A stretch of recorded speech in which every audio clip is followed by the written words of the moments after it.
Welcome. Today, we journey into the ancient city of Pompeii, a place where everyday lives were vividly captured in stone and ink.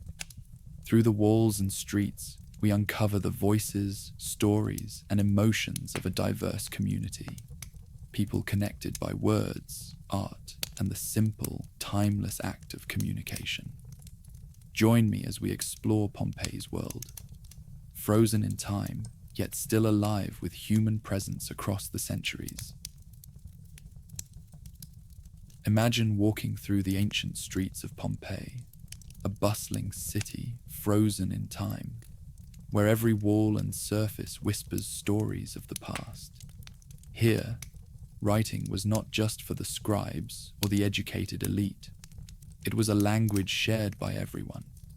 It filled every nook and cranny, from grand public spaces to the humble homes of slaves and freedmen. Over 11,000 inscriptions have been discovered, each one a vivid trace of life in this remarkable Roman city.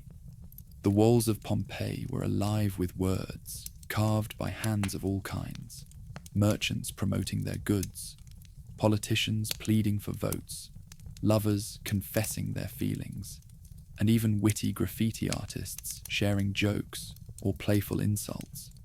These words transformed ordinary stone surfaces into a remarkable tapestry of human expression and connection. Walking these streets, one can almost hear the voices of the citizens, reverberating through time, telling tales of ambition, humor, passion, and even rivalry. Political slogans encouraged citizens to back particular candidates, showing how deeply democracy and public engagement were woven into daily life. Commercial messages offered everything from fresh bread to exotic wines. Personal graffiti ranged from casual scribbles to elaborate declarations, revealing the intimate and social fabric of the community. Business records demonstrated commerce's vital role, with wax tablets filled with contracts, prices, and obligations found alongside the painted walls. All of this evidence paints a vibrant picture. Pompeii was a city where writing was a breath of life, connecting people across society's divisions in a common, constantly evolving conversation. This extraordinary phenomenon of shared literacy gave Pompeii a unique voice. It was a city where the walls were the social media of the ancient world, where every passerby could read the latest news, join in debates, or leave their mark for future generations. The voices of slaves, women, and children blend seamlessly with those of the powerful and wealthy, creating an unparalleled chorus of human experience preserved forever in stone and pigment. Through these inscriptions, Pompeii invites us not just to observe history, but to listen, to truly hear the everyday life, the joys and struggles, the fears and hopes of its people. It is a powerful reminder that even millennia ago, humans sought to connect, communicate, and leave their stories behind, much as we do today. In the vibrant city of Pompeii, writing was not merely a tool, but the lifeblood of daily interaction, woven intricately into the city's very walls and streets. As you wander through Pompeii's sunlit avenues, you would find yourself surrounded at every turn by an incredible tapestry of words and images, inviting engagement, persuasion, and commerce. The city teemed with messages of all kinds, each serving a purpose in the bustling rhythm of urban life, showcasing a society alive with political ambition, economic drive, and lively social discourse. One of the most remarkable aspects of Pompeii's written world was the sheer volume of political inscriptions that adorned public and private spaces alike. Imagine walls painted with bold names and slogans in striking red and black, urging citizens to take part in the democratic process by voting for favored candidates. These electoral messages were more than mere advertisements. They were calls to civic action, visible reminders of the power ordinary citizens held in shaping their government.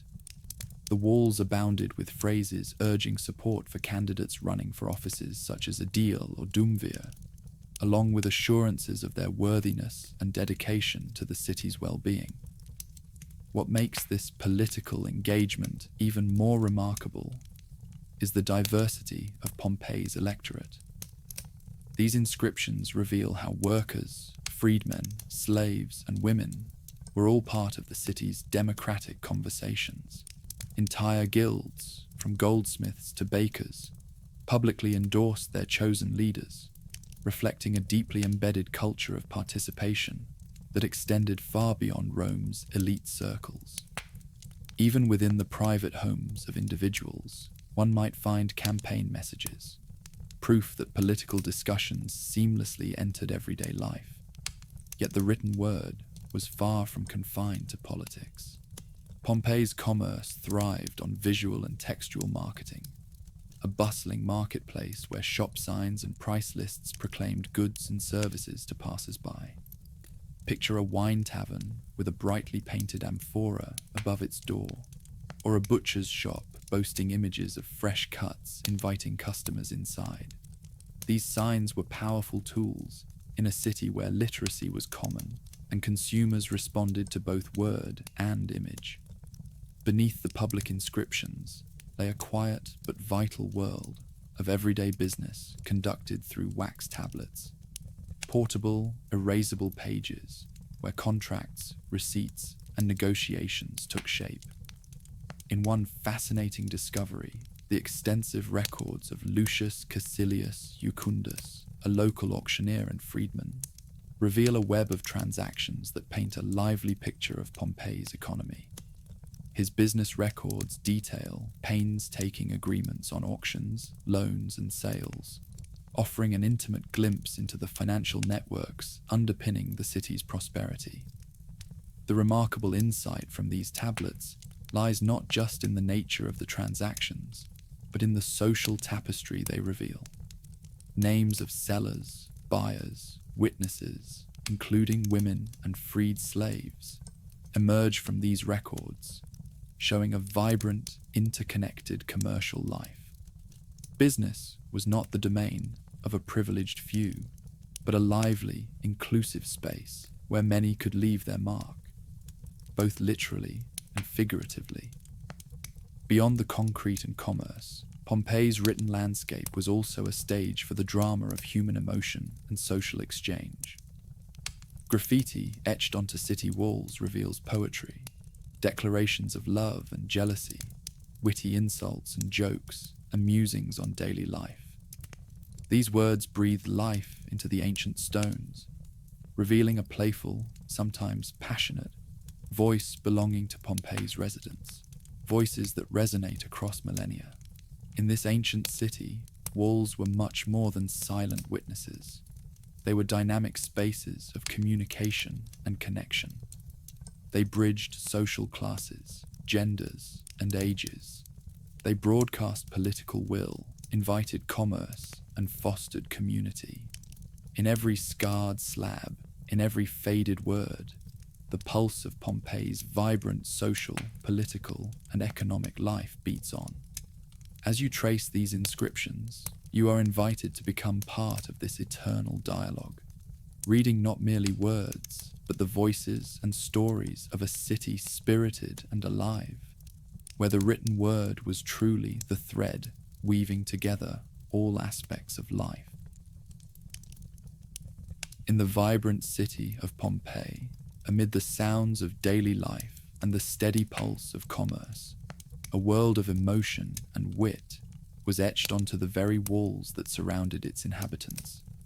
These walls, far from silent witnesses, became a canvas for personal stories, tales of love, heartbreak, jealousy, humor, and secrets whispered or shouted in the raw immediacy of graffiti. Within this ancient city, graffiti served as an intimate outlet, giving voice to the deepest human feelings and the playful, sometimes biting, social exchanges that defined life here. Love was perhaps the most common an enduring theme scrawled on Pompeii's walls.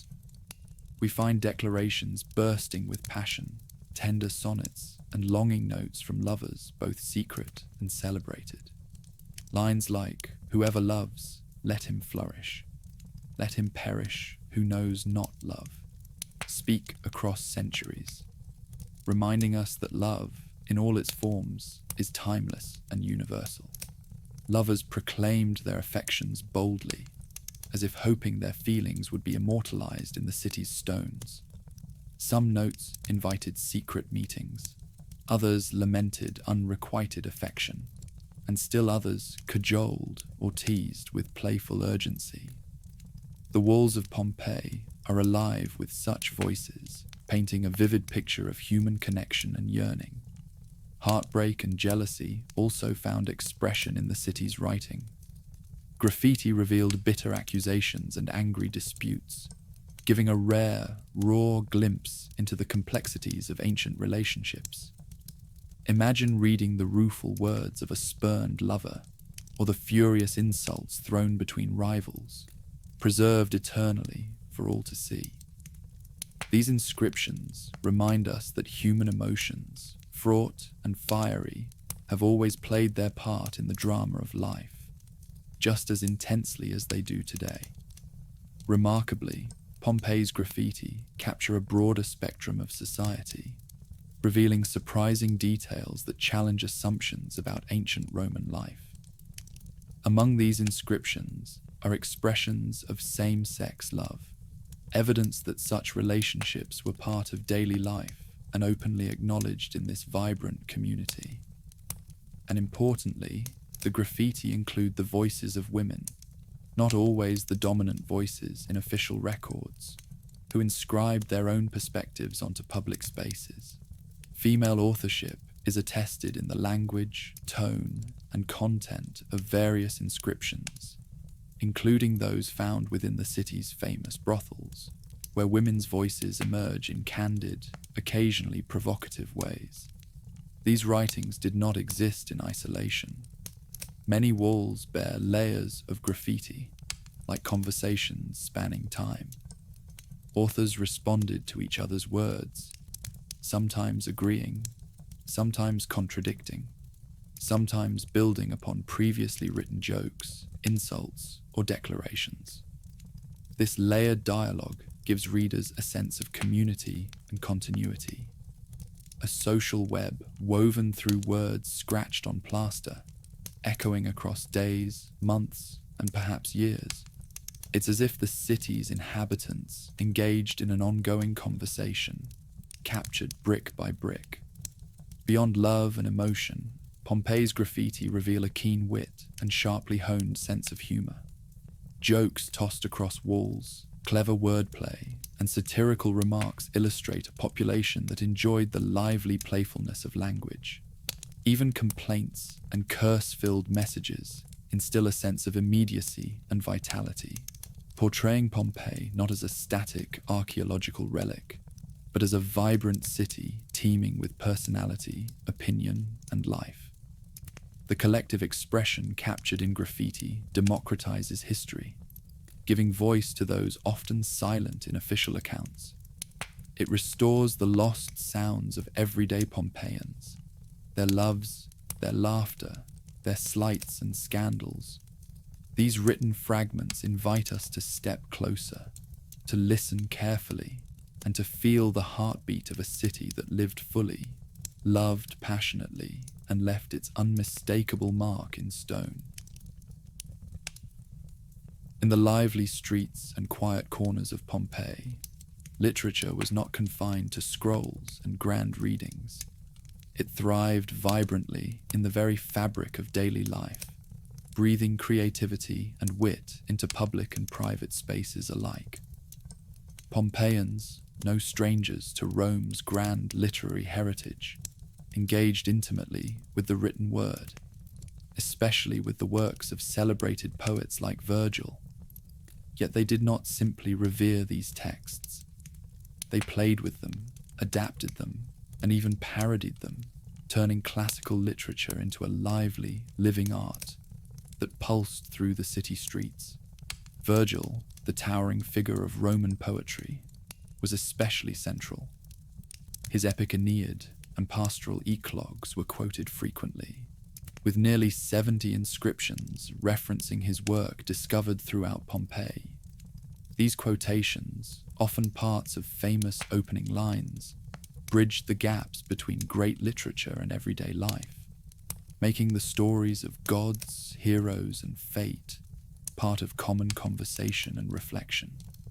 But the Pompeians' relationship with Virgil was complex and creative. They did not simply copy lines verbatim. They engaged in literary play, twisting and reshaping verses to fit their local humor and concerns. A remarkable example is a clever graffiti that parodies Virgil's opening words, arma virumque cano, I sing of arms and the man, turning it into fulones ululamque cano, non arma virumque, I sing of the fullers and the screech owl, not arms and the man, humorously replacing epic grandeur with the mundane world of clothworkers and their mascot owl. Literary inscriptions adorned both public areas like the basilica, where business and civic life intertwined, and private domains such as homes. In a single house, literary verses could be found in different spaces, reflecting the multifaceted lives of its inhabitants. The atrium, a public and business-focused area, might display the solemn majesty of epic poetry, while gardens and more private spaces were decorated with lighter, erotic adaptations or personal poetic lines. These inscriptions reveal not only literacy, but a cultural sophistication that blended high art with the intimacy of personal expression. One notable figure, Zosimus, left his mark as an author who adapted Virgilian texts with originality rather than mere repetition. His name appears alongside verses that balanced canonical elegance with personal creativity, hinting at a broader culture of literary engagement beyond the elite. Quotations from other poets such as Ovid also appear, demonstrating the rich literary tapestry woven into Pompeii's walls. The pattern of literary engagement in Pompeii was atomized. Rather than reciting entire works, people highlighted meaningful phrases or lines that encapsulated emotion, wisdom, or humor. These snippets became miniature dialogues with the past, living both as cultural artifacts and personal expressions. Pompeii's embrace of literature was not a solemn academic pursuit, but a lively part of everyday existence. Words were lived, played with, and savored. They added texture and depth to public discourse, social identity, and personal emotion, transforming walls into pages of a communal story where Romans could share intellect, artistry, and humanity. In this confluence of the grand epic and the intimate scribble, Pompeii reveals itself as a city where poetry and parody danced hand in hand, where literature was part and parcel of lived cultural reality, carried through the voices of citizens, etched, painted, and whispered across stone and time. In the bustling city of Pompeii, the social landscape was as vivid and layered as its walls, where inscriptions and graffiti offer us a remarkable glimpse into a structured society, alive with complexity, aspiration, and change. Pompeii's streets and homes reveal traces of a clear social hierarchy, from the elite and freedmen to slaves, each group leaving their mark in text and stone, telling stories far richer than official histories might suggest. Inscriptions reveal not just names and status, but reveal the lives, struggles, escapes, and ambitions of those who inhabited the city's crowded neighborhoods. At the foundation of Pompeii's social pyramid were slaves, whose presence and roles are documented through graffiti and inscriptions scattered across the city. Some messages reflect the laborious roles slaves were bound to perform, from household chores to skilled crafts. Yet, the written record also offers glimpses of resistance, a graffiti record of escape and attempts at freedom, highlighting acts of courage and agency within a life constrained by servitude. The walls whisper of individuals who risked everything for a chance at liberty, writing names and taunts directed perhaps at masters or fellow citizens. A poignant reminder of slavery's harsh reality and the human spirit's unyielding desire for freedom. Above the slaves stood freedmen, former slaves who had earned or bought their freedom. Freedmen carved out significant roles in Pompeii's commercial and political arenas, as evidenced through business records found on wax tablets. One shining example is Lucius Caecilius Jucundus, a wealthy freedman and auctioneer whose detailed business records portrait a man deeply integrated into the city's economy. His successful commercial network included clients and co-workers from across social strata, illustrating how commerce provided a pathway for upward mobility. This social mobility extended beyond mere wealth. Freedmen, through political involvement and public endorsements visible as electoral inscriptions, participated actively in the democratic life of Pompeii. Many electoral inscriptions bear the names of freedmen supporting or even running for office, demonstrating integration into civic life once denied to them. Freedmen's participation reveals a fluidity in Pompeii's social fabric, where social background could be transcended through commerce, skill, and political engagement. In Pompeii, we also see how social roles intertwined with cultural identities. Freedmen often facilitated the spread of new religious cults like that of Isis, differing from their former masters' traditions. Others formed collegia or burial associations that guaranteed funerary rites and offered social solidarity among the lower classes, including slaves. These organizations reveal a sense of community and autonomy often overlooked in broader histories. Pompeii's inscriptions and graffiti provide a rare look behind the polished veneer of Roman elite life to reveal a city alive with dynamic social interactions, ambitions, and survival strategies. These texts symbolize the voices of ordinary people, showing that beneath rigid social structures lay a vibrant human story of complexity and resilience.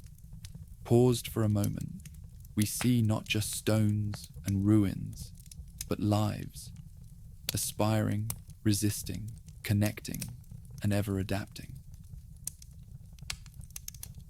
In the ancient city of Pompeii, magic, curses, and complaints formed a fascinating chapter of daily life, revealing the city's vibrant and sometimes mischievous human spirit.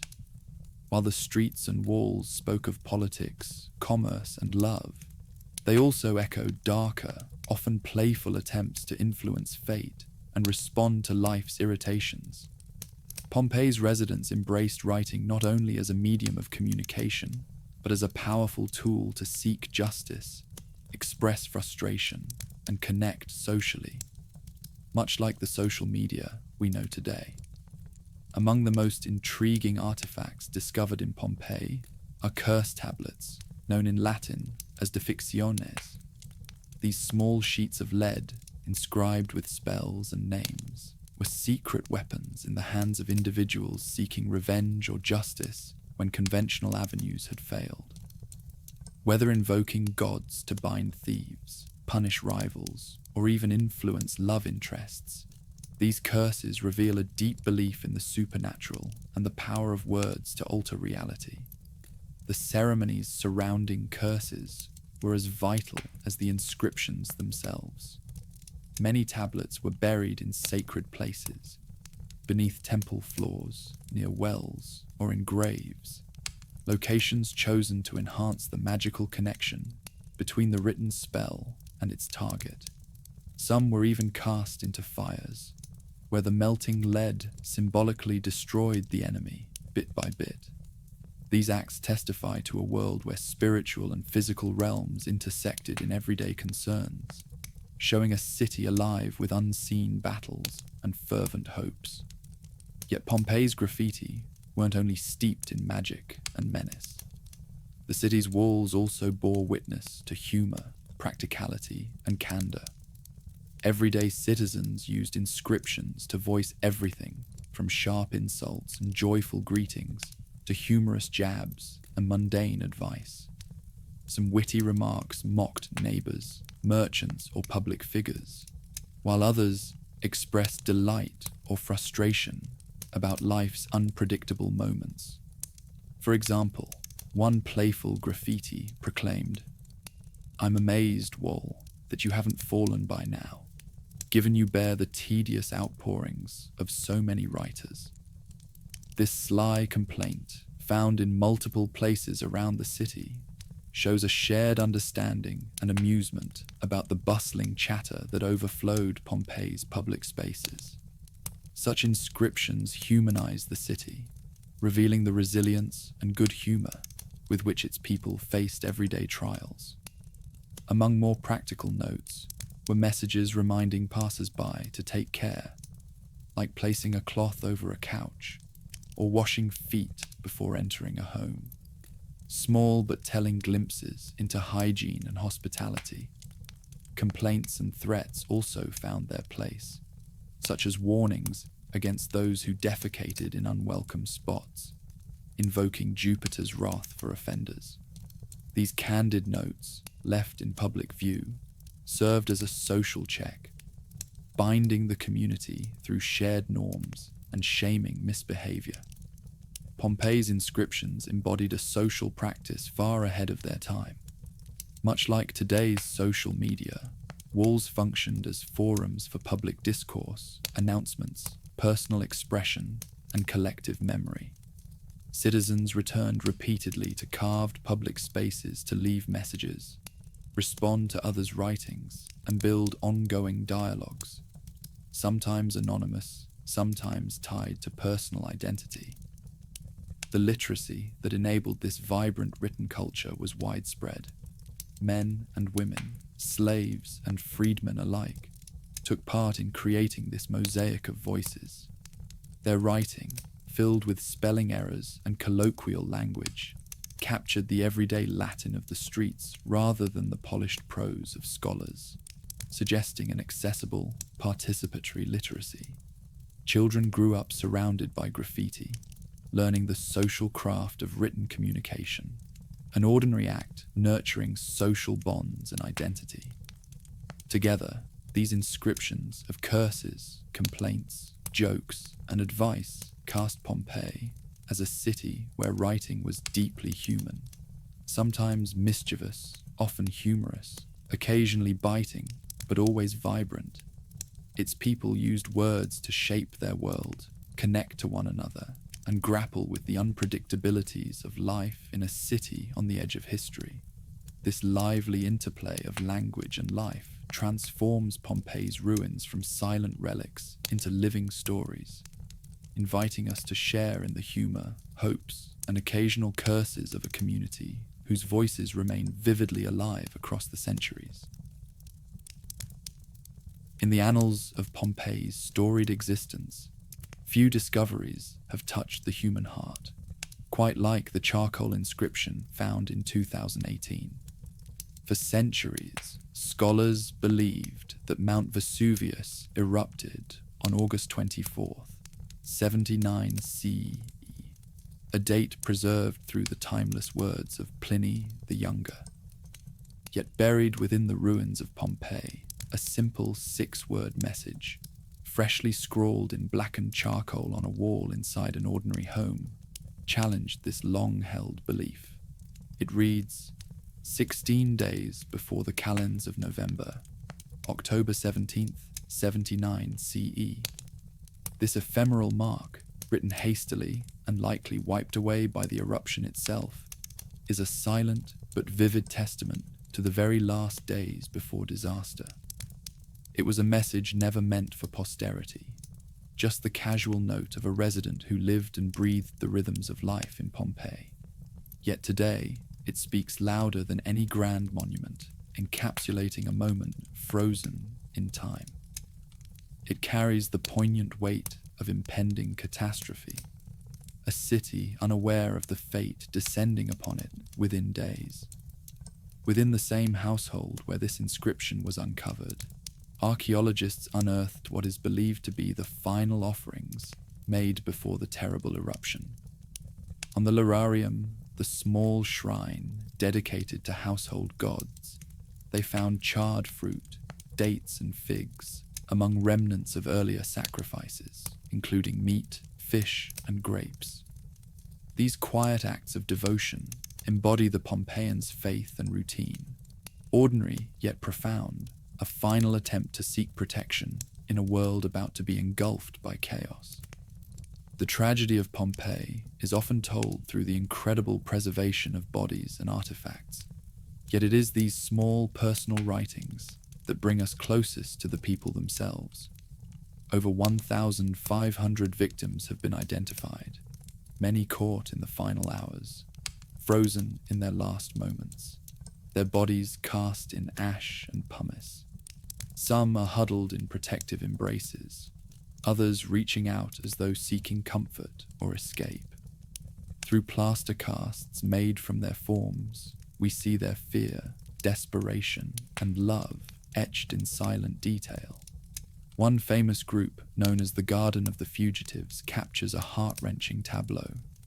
A man attempting to lift himself, perhaps for one last look at his wife or child, pauses in eternal struggle.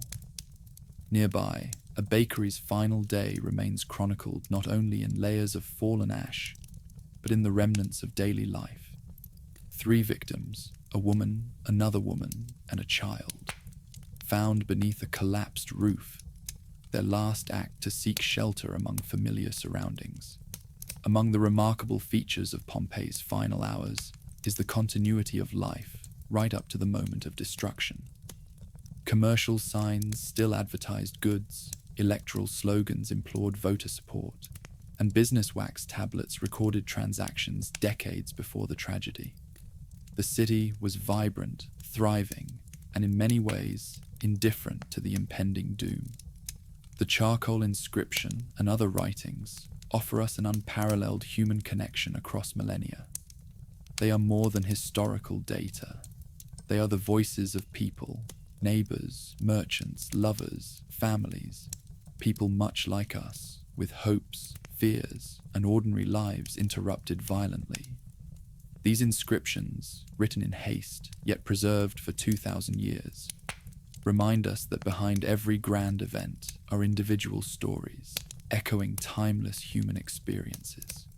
In a sense, Pompeii's walls and artifacts call us to remember that history is not only shaped by emperors and armies, but by the lives quietly lived and suddenly lost.